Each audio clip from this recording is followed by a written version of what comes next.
Today we are going to be doing a quick service on a DT Swiss Freehub. We're not going to do the full service, so we're not going to be removing any of the bearings. So this is just a regular service that you can do quickly and easily, really, just so you can keep that hub running as efficiently as possible, cleaning out any dirt, applying the right lubrication, making sure everything's working the way it should be doing. So yeah, for a more in-depth guide, there are a lot of guides online whereby you would remove the cassette with the correct tool here, then you can get to the free body splines underneath here, and you can also then remove the bearings. But this is a pretty new bike. I mean, it's less than 12 months old, so hopefully they don't need replacing at this point. So yeah, it's just a quick one that is overlooked quite often. So if you find that your bike is making a very loud ratchet noise, and over time you probably don't notice it, but you'll probably find that inside the free hub it's a bit dry and a bit messy.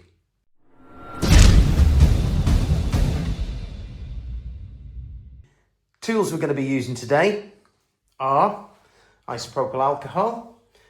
We're going to be using a bit of degreaser, and obviously a tub to put the various components in, just to release off all of the grease that's on there, or any residual dirty grease that might be there. We're going to use a little pick tool just so we can get out the teeth, the rings and the spring, etc., in case they're a bit difficult to get out. A couple of brushes to apply the grease. And now in this instance, for DT Swiss, you need very specific grease. It's actually quite expensive. I'll put a link in the comments below. And that's obviously to go inside the ratchet system. A bit of all-purpose grease. And again, just using the Park Tool grease here. We've got a bit of blue roll. Might need a rag, actually. I'll go get one in a minute. And obviously some trusty nitrile gloves. Okay, so we're going to start by removing the cassette from the wheel. It's actually pretty simple. All you need to do really is put your fingers underneath the cassette, give it a slight tug, and then it should just come off like that. Now just be careful in this instance, because as you can see here, the ratchet system and the springs have all come off at the same time. Sometimes they'll end up stuck in there, but in this instance they both all came off. We want to make sure that at this point that we actually eyeball and make sure we know in which order they go, and to ensure that we can put them back in the right configuration. So what they consist of, and we'll put the wheel aside for a second, what they consist of is a spring. So I'm going to lay them all out here so I know which order they're in. So let's use both hands for this. So they both come off at the same time, and as you can see, it is really quite dirty in here. So we've got a spring connected to a ratchet, and they do go in together. And be careful that you don't over stress them or bend them. Now it's wound in like this if in some cases where it might just be stuck in a little bit. So as you can see, that's come off. So we have, and I'm going to pull them back in directly onto there. So this would be the first part here. So we're going to just lay them out in the right order. That will be facing up. And then turn our attention here now to the elements that are left in. So we can take the other ring out, and that will fit flush. As you can see, there are little ridges all the way along these, and obviously those connect together, and we'll look at those in a minute. But you can see it's really quite dirty. I'll put that the other way around. And then there'll be a spring in here also, which again we can just gently take out. And we can see they are really quite dirty, so very much in need of a clean. Whilst you're in here, it's always a good idea to just check the play in the bearings, see whether there's any grinding or resistance in there, and they're moving quite freely, which is to be expected given the fact that it's less than 12 months old. So what we're going to do is we're going to get the degreaser, give it a bit of a shake, and we're going to place all of the internal ratchet system parts into the tub.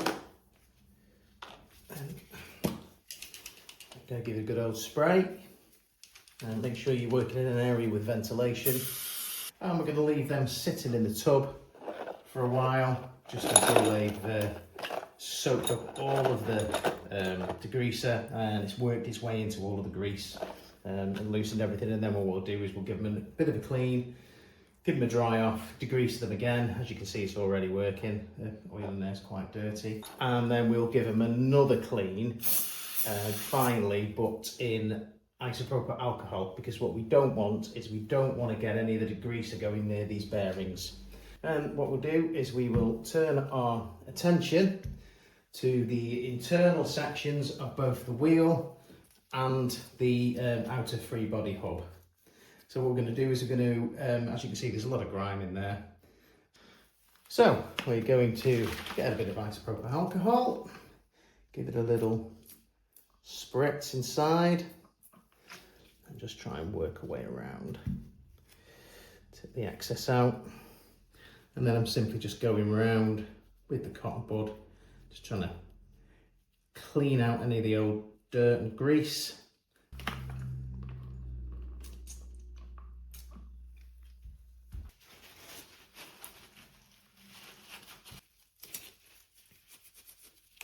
And we're going to repeat the same process with the full hub here. As you can see, it's quite dirty inside. And then we're going to just work this around until it's all nice and clean.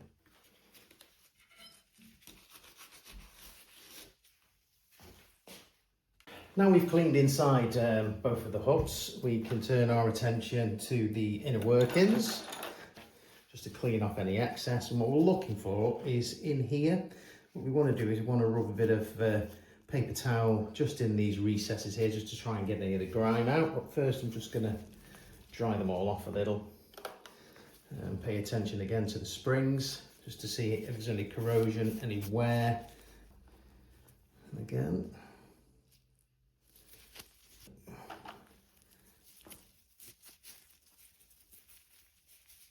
so what we're going to do now is just give that tub a really good rinse.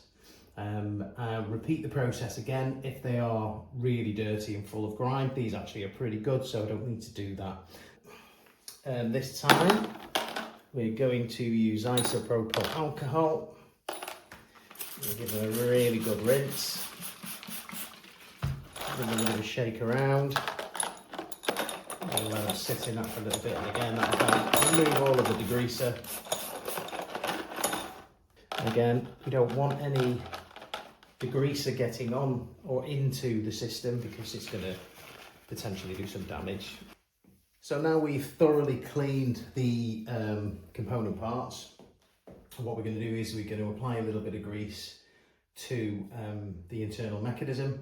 Obviously we're going to want the special grease, so it's a grease specifically designed for the internal free hub body. I'm just going to squeeze a little bit of that on here. We don't need to go mad with this, we only really need a little bit. So just apply it to the outside.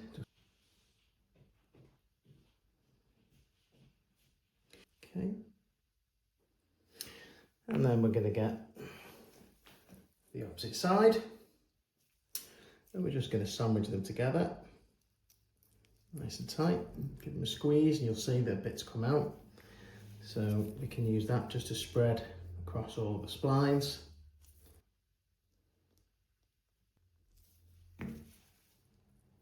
And just work it into all the areas. And then we're going to do the same thing for the inside, and then just work it all the way around. And we're going to do likewise for the other side. And then just before we reassemble the system, we're just going to take a little bit of standard grease. And then the collar here, sort of chamfer, which is going to run a little bit of grease around here just to help seal the system and just to keep all the muck out. So that's everything done. We just need to reassemble. So first off, we're just going to put the spacer on, slide that down, make sure that's flush. We're going to put the first ring in, set that into place nicely, and just keep the sandwich ratchets together, as you can see. Obviously the spring sits on the inner lip there, so we can just drop that into place. Make sure that's sitting flush, which it is. Second spring. Just place that in nicely. And then finally, we can replace the cassette. Put it gently. Sometimes tilting it might make it a little easier.